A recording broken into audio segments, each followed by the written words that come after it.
Alkisah, setelah tewasnya calon Arang di tangan Empu Barada, membuat pasukan dari kerajaan Kediri langsung menghancurkan padepokannya dan memburu semua murid calon Arang.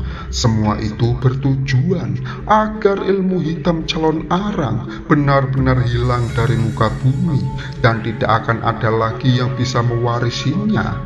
Akan tetapi saat itu terdapat 5 murid calon Arang yang berhasil kabur dari pembantaian yang dilakukan Barada Kediri, termasuk Ratnanare yang merupakan murid termuda dari calon Arang yang saat itu berusia 17 tahun. Lalu saat pengejaran itu, mereka pun tak lupa untuk membawa salinan lontar dari padepokan. Konon lontar tersebut berisi mantra dan ajian suci milik calon Arang yang berfungsi untuk menaklukkan pemimpin lelembut hingga makhluk halus terkuat di Pulau Jawa.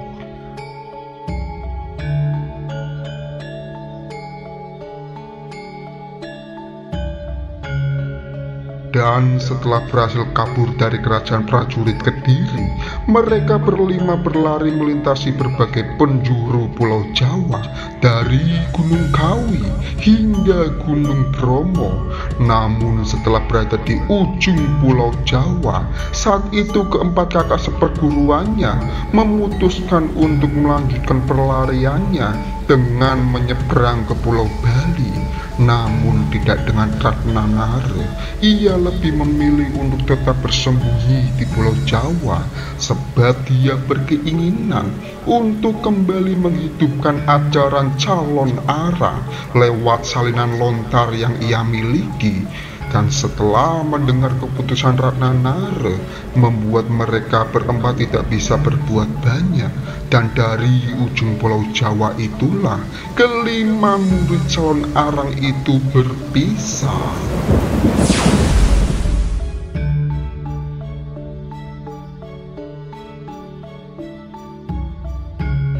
Dan setelah ditinggal oleh keempat kakak seperguruannya, membuat Ratnanare memutuskan untuk berkelana seorang diri sembari mempelajari ilmu hitam calon Arang dari salinan lontar yang ia pegang. Konon saat mengasingkan diri, dia lebih memilih untuk tidak bertemu dengan manusia.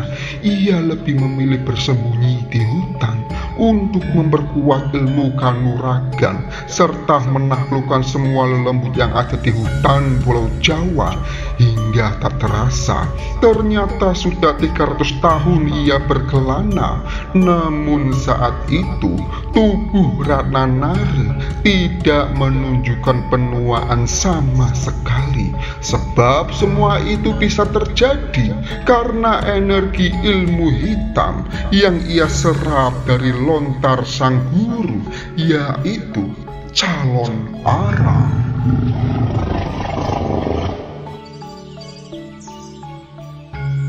Dan pada suatu hari, saat itu Ratnanare mencoba untuk kembali bertemu dengan manusia. Pada saat itu, ia memilih Dusun Wonokromo. Dusun Wonokromo sendiri merupakan dusun kecil yang terletak di Pulau Jawa. Lokasinya berada di sekitar lereng Gunung Raung. Konon di Wonokromo terdapat sebuah gerbang gaib yang berbentuk 2 pohon beringin kembar. Dan tak hanya itu saja, ternyata di sana terdapat hutan danda yang terkenal sangat angker, yang di dalamnya terdapat sendang-sendang yang konon merupakan padepokan bangsa lelembut di Pulau Jawa.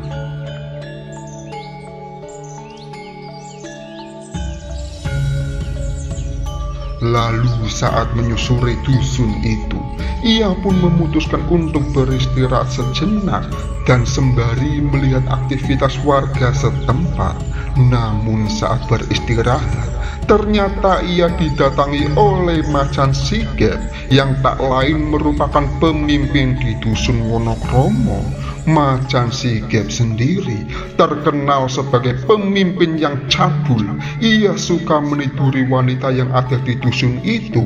Bahkan istri-istri dari warga sekitar tak luput dari aksi bejatnya.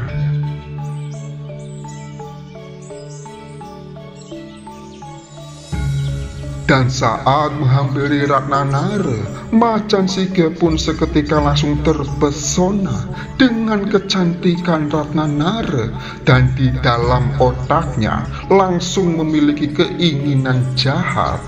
Lalu saat berbincang-bincang itu, Macan Sigep pun mengenalkan diri dan menawarkan Ratnanare untuk bermalam di tempatnya sebagai tanda untuk menyambut kedatangan tamu istimewa. Dan tanpa menaruh rasa curiga, saat itu Ratnanare menerima ajakan sang kepala desa untuk bermalam di rumahnya.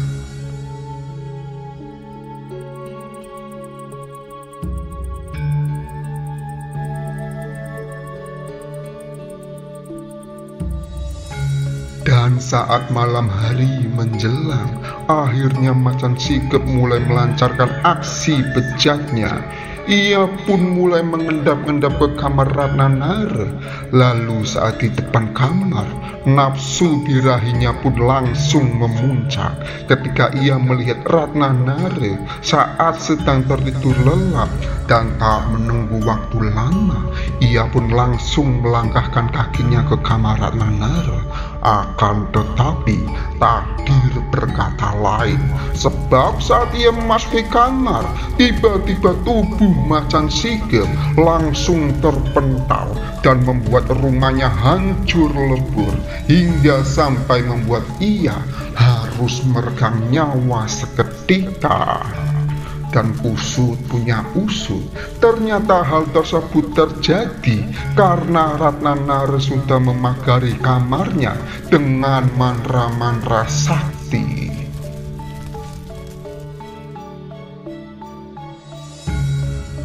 Melihat petingginya tewas, membuat semua pengawal Macan Sigep lari ketakutan dan segera membunyikan kentungan. Semua itu bertujuan untuk membangunkan semua warga dan menangkap Ratnanare. Namun saat semua warga terbangun, ternyata mereka semua terkejut saat mendapati Ratnanare berdiri di atas jasad Macan Sigep sambil menjilati darah yang keluar dari tubuhnya. Semua warga yang melihat kejadian tersebut terheran-heran, dan di detik itulah Ratnanare langsung menyuruh semua warga untuk tunduk di hadapannya dan sekaligus menggantikan posisi Macan Sigep sebagai pemimpin di dusun Wonokromo.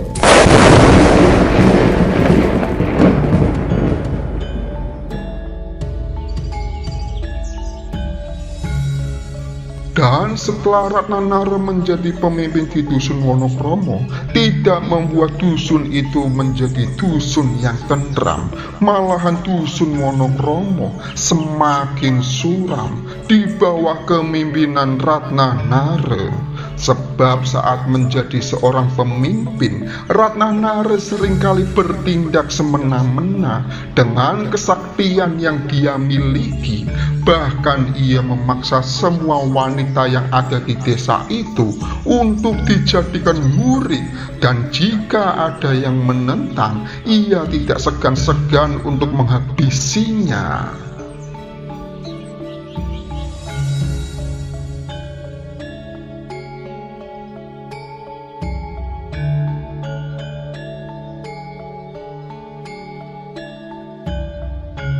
Hingga pada suatu hari, ia meminta ditemani muridnya untuk berkeliling desa. Lalu saat di perjalanan, rupanya Ratnanare menemukan janur dan kain merah yang dipasang di sanggar Pamujan. Janur dan kain tersebut merupakan sebagai penanda untuk tidak memasuki kawasan tersebut karena dianggap sebagai kawasan sakral. Murid itu pun menjelaskan jika di desa ini tidak boleh ada keramaian karena dapat mengusik lelembut alas ganda dan dapat mendatangkan malapetaka bagi dusun Wonokromo. Mendengar hal itu, Ratnanare malah menjadi tertantang karena menurutnya tidak ada yang lebih sakti dari dirinya.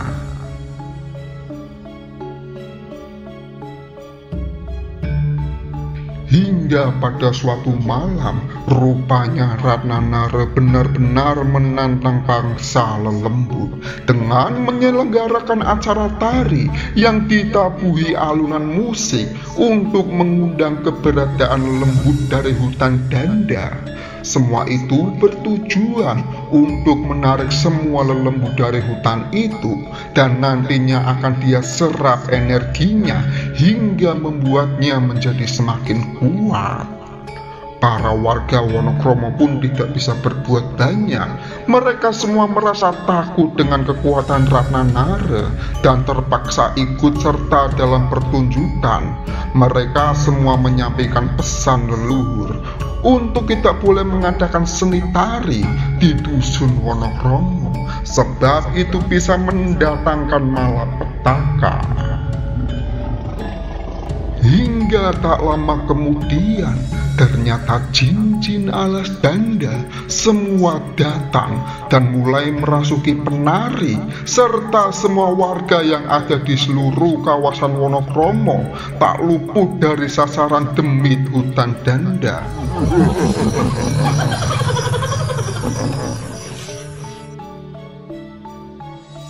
Dusun itu pun seketika langsung terasa mencekam.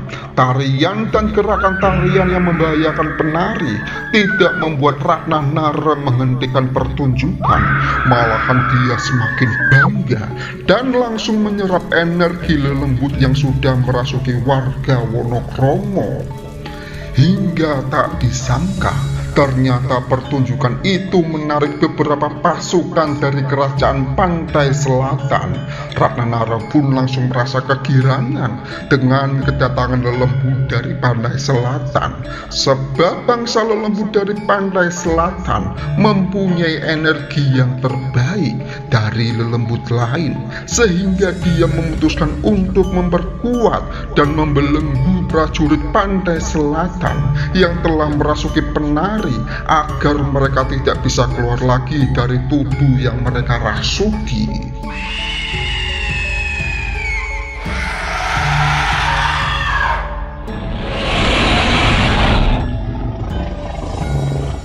Dan setelah dibelenggu, akhirnya Ratnanare langsung menarik energi prajurit dari pantai selatan. Badannya pun langsung memanas, api mulai keluar dari tubuhnya, dan di titik itulah ia seketika langsung berubah menjadi sesosok leak raksasa dan mempunyai kekuatan yang melampaui gurunya yang tak lain calon Ara.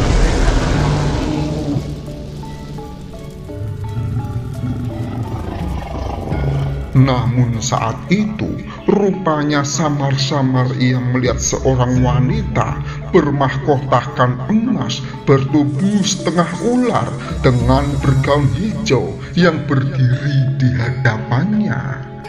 Ratnanare pun langsung menyadari jika wanita yang ada di depannya bukan sesosok lelembut biasa. Ia merupakan panglima tentara dari pantai selatan yang tak lain Ratu Sarpamara.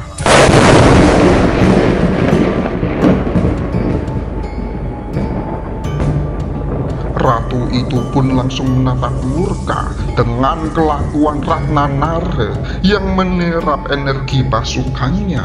Tapi saat itu Ratnanare malah tidak merasa takut, malahan ia semakin menyombongkan diri dan menantang Ratu Sarpamara untuk beradu kesaktian. Mendengar tantangan Ratnanare membuat Ratu Sarpamara murka. hingga mengakibatkan pertarungan keduanya tak terelakkan.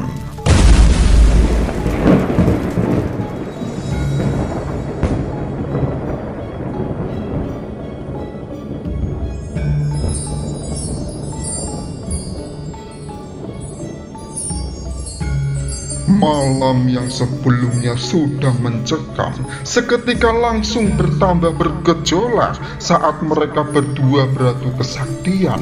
Guntur mulai keluar. Dusun Wonokromo pun seketika langsung hancur lebur akibat pertarungan itu.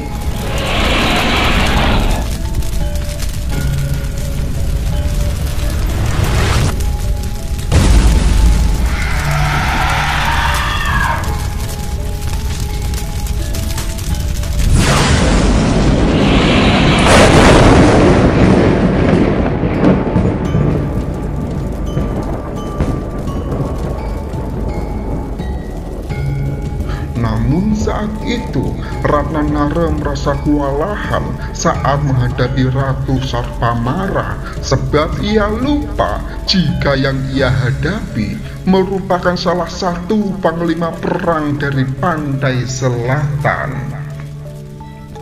Hingga puncaknya, saat itu Ratnanara terkapar tak berdaya di hadapan sang ratu. Dan di titik itulah dia mengaku kalah dan tunduk meminta ampun. Melihat Ratnanara menyerah, membuat sang ratu menghentikan serangannya. Ratnanara pun langsung bertekuk lutut dan perlahan-lahan mencoba untuk merubah wujudnya kembali menjadi manusia. Namun rupanya takdir berkata lain. Akibat kekuatan hitam yang ia serap dari lelembut hutan Danda, membuat ia tidak bisa kembali berubah ke wujud manusia. Ia pun seketika merasa panik dan sambil meraung, ia langsung meminta bantuan sang ratu untuk mengubahnya kembali menjadi manusia. Namun saat itu, sang ratu tidak bisa berbuat apa-apa, sebab semua itu sudah menjadi konsekuensi yang harus diterima Ratnanara akibat kelakuannya sendiri. Dan wujud menyeramkan yang ia dapat merupakan sebagai perwujudan kesombongan diri seorang Ratnanara. Lalu setelah itu, sang ratu pun langsung mengusir Ratnanara dari hadapannya dan menyuruhnya untuk pergi ke dalam hutan dan tidak lagi mengganggu warga dusun Wonokromo. Konon saat itu, jiwa Ratnanara bersemayam ke sudut-sudut hutan Pulau Jawa yang belum dijamah manusia, dan ia pun hidup abadi dengan diselimuti rasa penyesalan dengan wujud menyeramkannya.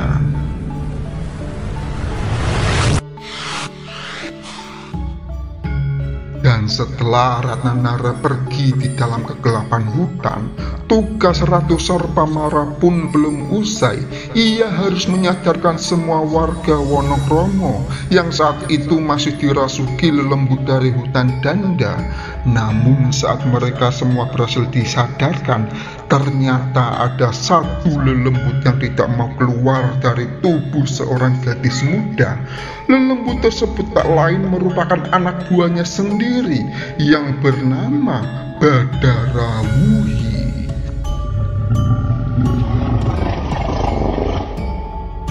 Ratu Sarpamara pun langsung menanyakan tujuannya yang tidak mau keluar dari tubuh gadis itu. Lalu dengan menantang, Badarawuhi pun berkata, "Sendi kau daru, Gusti. Sekarang sukmaku kembali mempunyai wujud fisik. Kau sudah tidak akan bisa lagi membelengguku. Lewat tubuh ini, aku bisa kembali menjadi seorang penari."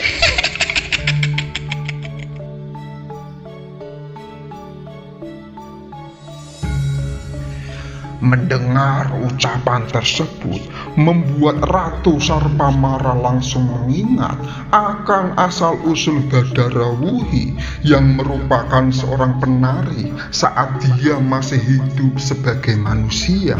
Sebab sebelum menjadi tentara Pantai Selatan, ternyata Badarawuhi merupakan seorang manusia biasa yang hidup sebagai penari. Namun akibat tergoda akan ketenaran dan kekayaan, ia pun rela bersekutu dengan Nyi Blorong dan mengorbankan orang-orang yang dia sayang untuk dijadikan tumbal. Namun pada akhirnya Sukma dia juga diambil oleh Nyi Blorong untuk dijadikan tentara Pantai Selatan, sebab Badarawuhi sendiri sudah tidak mampu memberikan tumbal.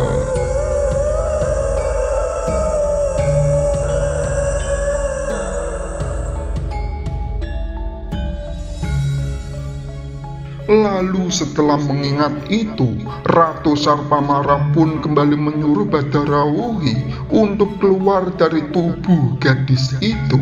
Jika dia tidak mau, maka ia akan mengeluarkannya secara paksa. Namun rupanya gertakan sang ratu tidak mempan, sebab Badarawuhi merasa sudah mempunyai wujud manusia lagi, dan dengan tubuh ini dia bisa kembali lagi menjadi seorang penari seperti di masa lalu. Mendengar ucapan Badarawuhi, laki-laki membuat sang ratu murka. Ia pun langsung mengeluarkan kekuatannya untuk mencabut Sukma Badarawuhi dari tubuh gadis itu. Namun sayangnya saat itu Ratu Sarpamara merasa kewalahan saat ingin mengeluarkan Badarawuhi, karena mengingat sebelumnya tubuh gadis itu sudah dikasih mantra penguat oleh Ratnanare. Hingga akhirnya rupanya tubuh gadis yang dirasuki Badarawuhi sudah tidak mampu lagi untuk menahan kekuatan yang ia terima.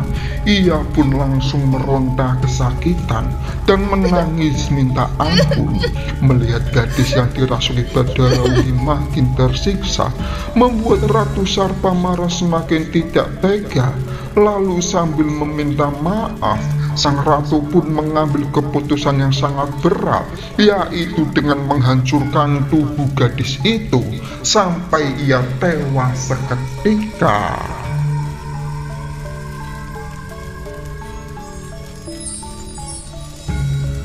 Dan setelah Sukma Badarawuhi berhasil dikeluarkan, tiba-tiba dia langsung dicekik oleh sang ratu, dan perlahan tapi pasti tubuh Badarawuhi berubah menjadi sesosok wanita menyeramkan dengan tubuh setengah ular.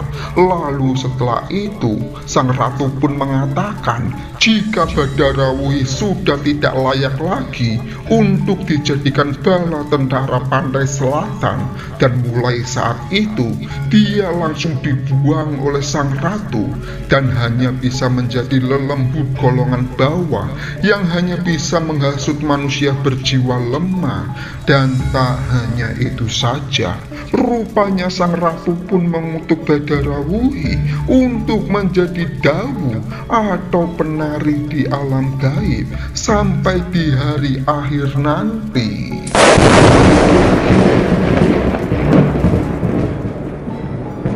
Itulah kisah Badarawuhi. Untuk benar atau tidaknya kisah ini, saya kembalikan lagi ke diri kalian masing-masing. Kalaupun jika ada perbedaan isi cerita, saya harap maklum, karena mengingat kisah ini mempunyai banyak versi, tapi intinya pasti ada pembelajaran yang bisa kita dapat dari sebuah cerita. Ambil sisi positifnya dan buang sisi negatifnya. Dan untuk mengakhiri video ini, saya harap teman-teman selalu support saya dengan cara subscribe dan like sebanyak-banyaknya agar saya tetap bersemangat dalam membuat konten. Terima kasih dan jangan lupa bahagia.